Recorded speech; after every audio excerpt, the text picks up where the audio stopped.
All of us Harry Potter fans had a lot of complaints about the movies.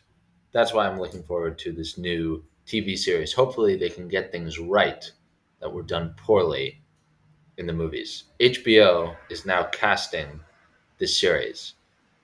I'm going to tell them who they should cast, and please give your feedback in the comments. I'm going to start with everybody they need to cast for the first book, the adaptation of the first book, which will be the first series of this TV series. Dumbledore, McGonagall, Snape, Quirrell, Hagrid, all the adults that we meet in book one in Sorcerer's Stone or Philosopher's Stone.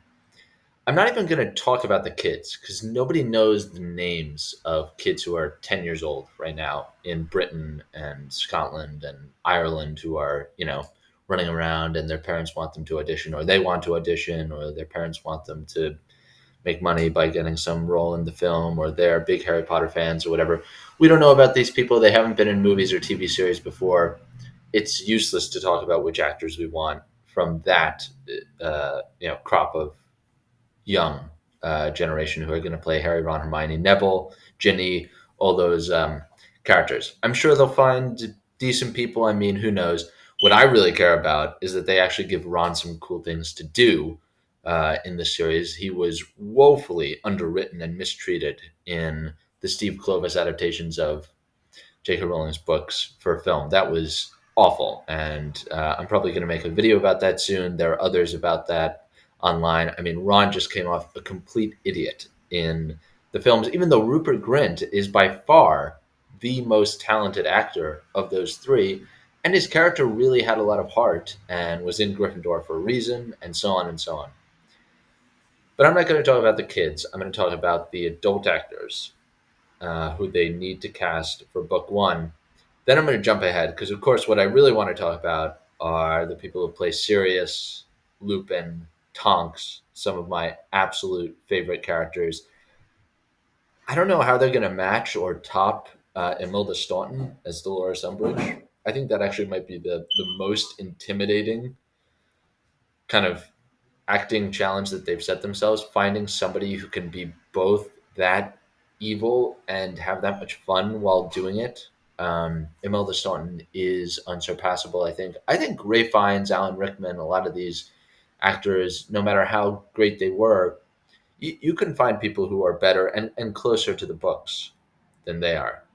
So here are my picks. I'll start casting with my favorite character of the series. I think the most psychologically and morally complex character in the series, Severus Snape. In book one and in TV series one, Snape is the potions master. He is a deeply, deeply unpleasant teacher who bullies Harry, looks for any excuse to knock points off Gryffindor, and is pretty unattractive physically. That's most of what we know about him in the first book. As we go along, we learn much more about Snape's background. We learn about the sacrifices he's made for his one true love. And we learn about his childhood being bullied. And he becomes a very empathetic character, my favorite character in the series, as I said. A few things to remember about Snape. He's in his early 30s at the beginning of book one. And I think they should cast an actor much younger than Alan Rickman was in Sorcerer's Stone for this new series. A pretty young actor. I mean, Snape attended Hogwarts with Sirius James, Remus Lupin, Peter Pettigrew. That whole class of people, Lily Evans and so on, they are 20 years older than Harry and his group of friends. So Harry, Ron, and Hermione are 11 in the first book. Harry's parents, had they lived, Lupin, when he comes in to teach a couple years later, Snape, they're all 31, 32, 33. They are young men and women. Snape should be played by a very young actor. He needs to be physically fit. You need to see him as a threat, as an incredibly powerful wizard. We learn as the book series goes along that he is, in many ways, the equal of Voldemort and Dumbledore. He fools them both at various times throughout the books, using occlumency, shielding his thoughts from them. He can read people's minds maybe better than anybody else in wizarding history, and he invents spells. He is a phenomenal master of potions, of dark arts, and of defense against the dark arts. And he has incredible control over his magical powers and incredible powers, and has a very resentful personality, a deep chip on his shoulder because of what happened when he was a boy. And he will forever live with having unrequited love for a woman who died more than a decade ago when we meet him in Sorcerer's Stone. So, very complex character. You need um, an actor who seems threatening, very intelligent, but also deeply controlled. Somebody who's able to control his emotions, who's able to relish outsmarting people, punishing people who he thinks deserves it, and he thinks Harry deserves it just because he's transferred all the sins of the father onto the sins of the son. And James Potter was a very bad person in Hogwarts. I'm one of those people who sides with Snape above James Potter, and I think it kind of makes me think of less of Lily Potter as a person, that she chose James, somebody who is such a bully, who is so evil, over Snape.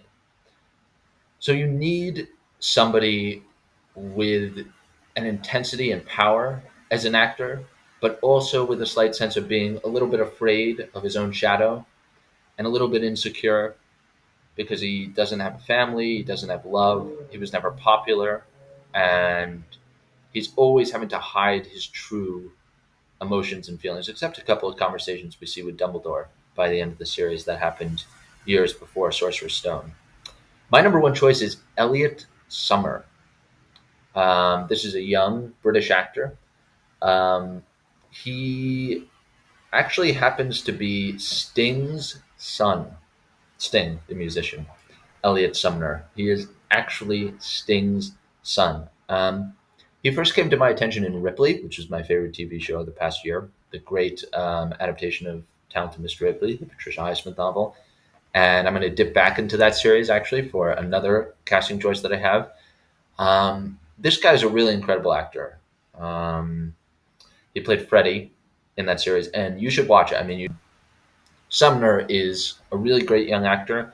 He played a kind of snobby British guy who came across as very intelligent. He's a very thin, kind of awkward looking guy. He looks exactly like I imagine Snape looking in the books. And he's about the right age. He's in his late 20s, early 30s. And so he'll be able to grow with the character and just give a much different performance than Alan Rickman. You know, Alan Rickman could have played like Dumbledore or Voldemort. You know, he's such an alpha personality as an actor. He strides in. He's like this 6 foot tall man with this like square jaw, this huge forehead, these dark, imposing eyes, this deep, authoritative voice. Snape's a little bit like the guy who's overlooked and who has a chip on his shoulder, and he's a little more rascally and rat-like than that. Snape turns into a bat at one point in the series, and everybody remarks on how much that reminds him of this this animal that he's just turned. Elliot Sumner looks like a bat in human form, so he would be perfect. I'm sure there are some other young actors. I could actually see David Tennant, who played Barty Crouch Jr. In my opinion, a really great actor.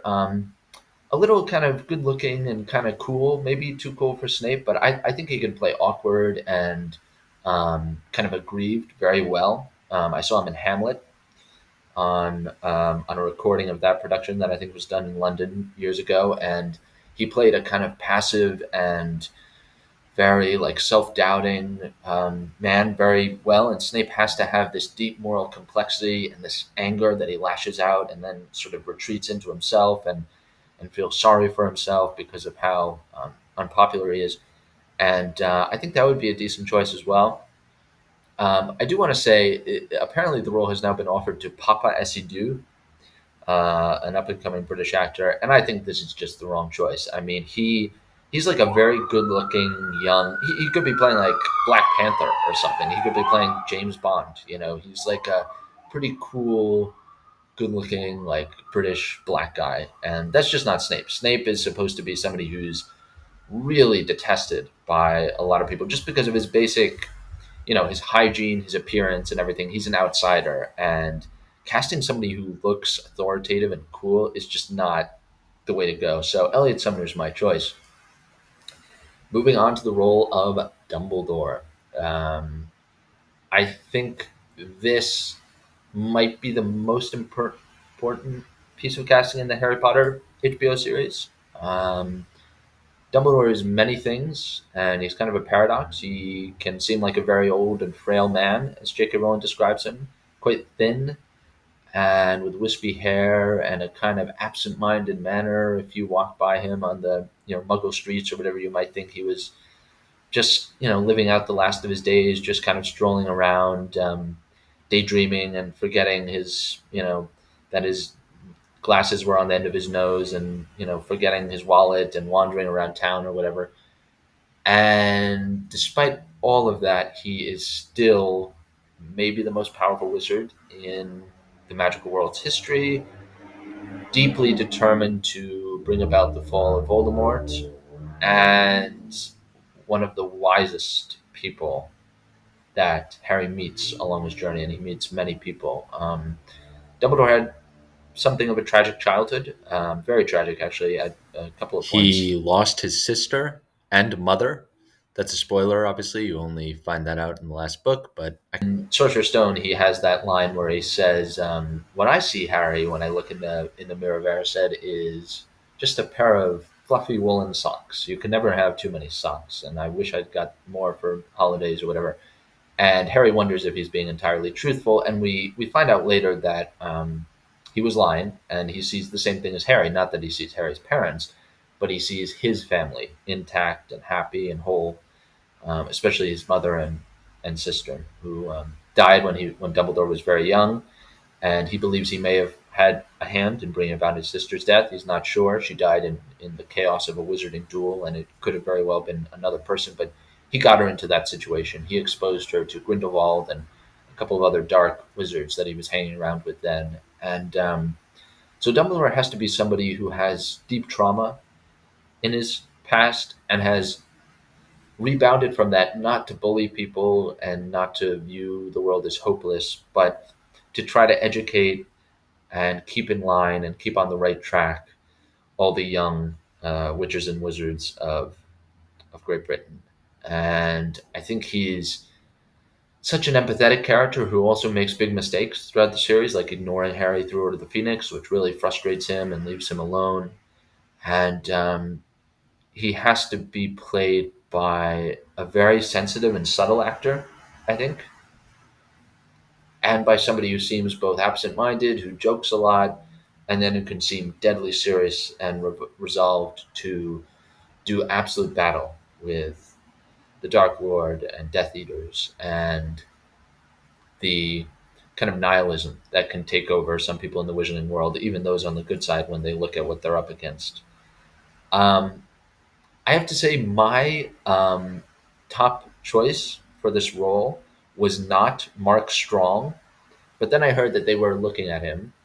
This is the British actor who's played in a lot of Guy Ritchie movies. Matthew Vaughn is a favorite of Matthew Vaughn's. He was actually played the bad guy in a lot of movies, Sherlock Holmes and Kick Ass and so on. I'm a big fan of Mark Strong. I think he has a really commanding presence. He's much more of a kind of hard and aggressive and masculine Dumbledore than we've had before. When Richard Harris was cast as Dumbledore in the first movie, he was in his 70s or late 60s or something. Very, very old, kind of mellow performance that he gave, which was somewhat appropriate, but obviously ended up dying. Michael Gambon took over the role. I'm a fan of both actors. I think Gambon is a slightly better actor, a more subtle actor. I don't think he ever quite nailed the role of Dumbledore, and I do wish they'd cast Harris when he was younger. I wish he'd just been younger, in 2000 when he was cast for the part, and he'd been able to do the whole series. Um, Mark Strong is really a really interesting choice. He's a very, again, masculine, vigorous, kind of forceful figure. He's played a lot of like mob bosses and angry kind of fighters and so on in his roles. He's played in Hollywood movies, British independent movies, period pieces. I think he's an excellent actor with a presence I've almost never seen matched. And now that he's one of their main choices for the role, I'm actually very excited. So he's kind of jumped to the top of my list, especially because it seems like he might actually have a chance at becoming this character. The other person I was thinking a lot about was Hugh Laurie, of course, the British comedian turned actor, who I think has the kind of wit, wisdom, and twinkling eyes to be Dumbledore. Again, somebody much younger than Harris and Gambon were when they played the part. But I think what they're understanding is that you need actors who aren't going to die during the course of filming the series, first of all, and then you need actors who you can age up a little bit, and then you can age down when they're playing a younger version of themselves in these flashback scenes that we have throughout the whole series, and certainly in Half Blood Prince and Deathly Hallows, we have a ton of those flashback scenes. So I think Laurie would kind of be perfect for that.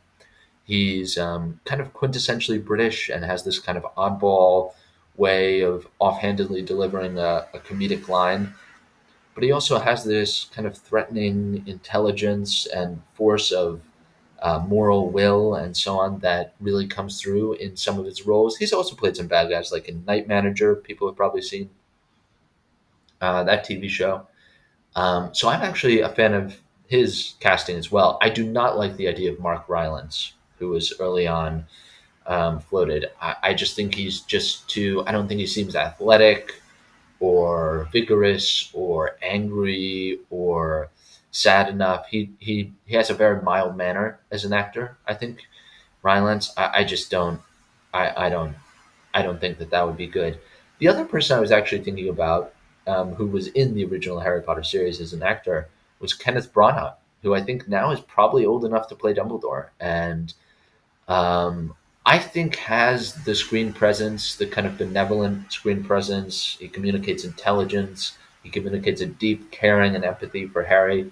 Um, it's strange to think because I thought he was perfect as Lockhart in the second movie, and obviously Lockhart and Dumbledore could not be further apart as people and as characters. Lockhart is so narcissistic and clueless and incompetent and such a fraud, and Dumbledore is the opposite of a fraud. I mean, he's been through absolutely everything, all the tragedies that life could throw at him, and he is still, making do with his life and educating people. He cares so much about the good of others and about passing on his knowledge and gifts and passing on a world worth preserving and a wizarding world with a moral core and a world full of intact and happy families. That's what he cares so much about. Whereas Lockhart cares about absolutely nothing except just promoting himself.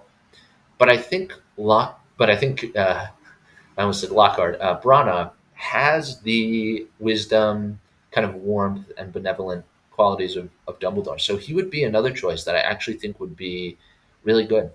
Um, so those are some ideas for Dumbledore. McGonagall, I'm not going to spend too long time on. I mean, I think anybody who comes across as authoritative and kind of strict, very British, obviously, although I think McGonagall is Scottish. I don't know if that's said in the book, but obviously her name indicates that. And Maggie Smith played her with a kind of, what are you doing today? With a kind of Scottish, like, slight accent.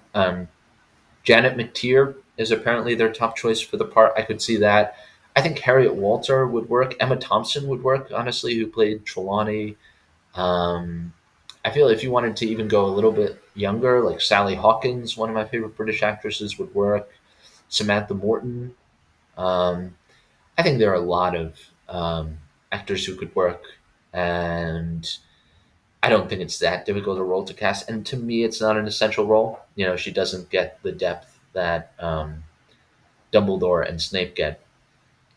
Hagrid, I need to talk about for a minute. Robbie Coltrane, like a lot of people, I think Robbie Coltrane just is Hagrid to me. I mean, he was such perfect casting for that part, and it's tough to even think about who could replace him.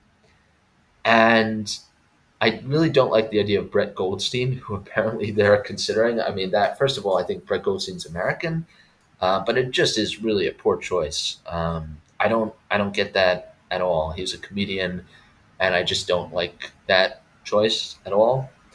Um, I don't get that at all. I don't know. It's tough. I mean, you need somebody who communicates a lot of warmth and also kind of clumsiness. Hagrid is very funny throughout the books, and and in the Warner Brothers movies as well.